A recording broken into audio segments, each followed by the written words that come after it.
niyo after a good start in this conference? Yeah, wala. Wala kung what happened sa team na lack yung energy na dinadala namin sa start ng conference. Ayun, medyo, wala ko, relax sila or pagod. Alam, yeah, we have 7 games in 3 weeks. No? So, mga lumalabas pa rin yung fatigue factor. Pero,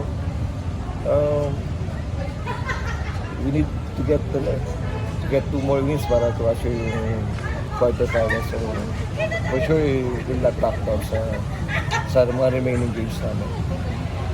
Coach, kumusta lang yung moral ng team, especially after what happened nga kay JM? Ayun nga, sabi nga sa team na we're dedicating the game kay Will, sabay kay JM, sabay ganito yung nilaro natin. Hindi naman namatay si na-injured lang. So, binabalik ko naman sa kanila yung pinapakita nila sa loob ng court.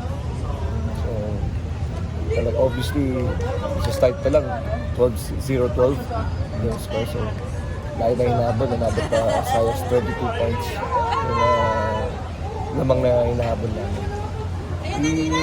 Bumaba hanggang 5-6 pero yan, hindi masustain.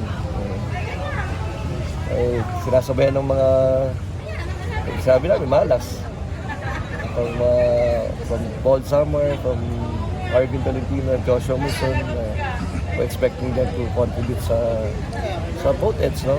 Kaya lang kanina hindi makita eh. Although may nag-step up na other players. Isusano step up, Lucero step up sa scoring, Binadi step up, pero it's not enough, no, na nakipagpalitan ng scoring kanina, lalo sa second half.